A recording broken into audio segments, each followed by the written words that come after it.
সমীরদা ঠিক বলেছেন যে আমি নেপাল যাব না, কারণ নেপালের থেকে আমার পশ্চিমবঙ্গের অবস্থা কোনো অংশে ভালো নয়, শুধু আগুনটাই জ্বলতে বাকি আছে। আর কিছু লোক গায়ে স্বরবর্ণ ব্যঞ্জনবর্ণ লিখে এনেছে বাংলা ভাষার নামাবলীর মতন, প্রায় চোখে এদের মানে আমি আর বলবো না, সে চোখে বাংলা দেখলে না, আমি বলছি স্বরবর্ণ ব্যঞ্জনবর্ণ গায়ে লিখে নিয়ে এসেছে বাংলা ভাষার অস্মিতা প্রমাণ করতে, কিন্তু রবীন্দ্রনাথকে জ্বালিয়ে দিতে এদের দ্বিধা হয় না। বর্ণ পরিচয়ে তাদের কষ্ট হয় যারা বিদ্যাসাগরের মূর্তি ভাঙে। আমি গর্বিত, আমার গায়ে যদি বাংলা থাকে তার জন্য আমি যদি বিদ্যাসাগরের মূর্তি কেউ ভেঙে থাকে, এই রাজ্যের পুলিশ এখন অব্দি একজনকেও শাস্তি দিতে পারিনি। আর যদি বিদ্যাসাগর মহাশয় মানে বিদ্যাসাগরের কানে যদি মূর্তির কানে যদি পৌঁছয় যে আমি সতীদাহ প্রথা বন্ধ করেছিলাম, উনি এমনি ভেঙে যেতেন। বিদ্যাসাগর যদি শুনতেন যে সতীদাহ প্রথা বিদ্যাসাগর তুলেছেন, তাহলে উনি এমনি ভেঙে পড়তেন, ওখানে ভাঙার প্রয়োজন ছিল না। কদিন আগে সমীরদার ছবি প্রধানমন্ত্রীর হাতে উপহার দেওয়া হয়েছে, এটা অত্যন্ত আমাদের কাছে ভালো লেগেছে যে একটা বাঙালির ছবি, এত আপনি দীর্ঘদিনের প্রথিতযশা আর্টিস্ট। আমার শুধু আপনার বক্তব্য শুনতে শুনতে মনে হচ্ছিল শোটা আজকে নেপাল নিয়ে আলোচনা। আপনি প্রথমে বললেন আমাকে চাইলেও আমি নেপালে ঢুকবো না।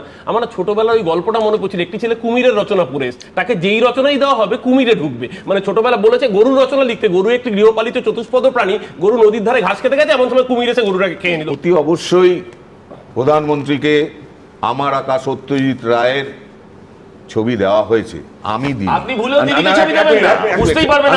আমি শেষ করি বিকজ আমি একজন প্রফেশনাল আর্টিস্ট। আমি বলছি কালকে যদি অরূপ আমাকে বলে সমীরদা আমাকে এই একটা ছবি এঁকে দাও, আমি কি দেবো না?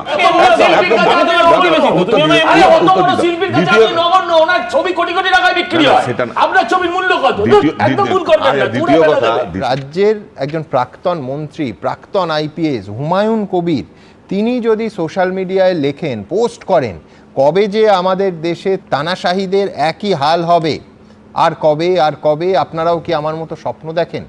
স্বয়ং হুমায়ুন কবির যদি নেপালের ঘটনা দেখে এই স্বপ্ন দেখেন, সেটা কেন্দ্রের শাসক হতে পারে, রাজ্যের শাসক হতে পারে, তার সঙ্গে আমার কোনো ফোনে কথা হয়নি, আমি জানিও না, যার সম্পর্কেই হুমায়ুন কবির এই স্বপ্ন দেখুন না কেন, তুলনাটা করছেন নেপালের সঙ্গে, তা নিয়ে তৃণমূল দলের মত তো আমাদের জানতেই হবে।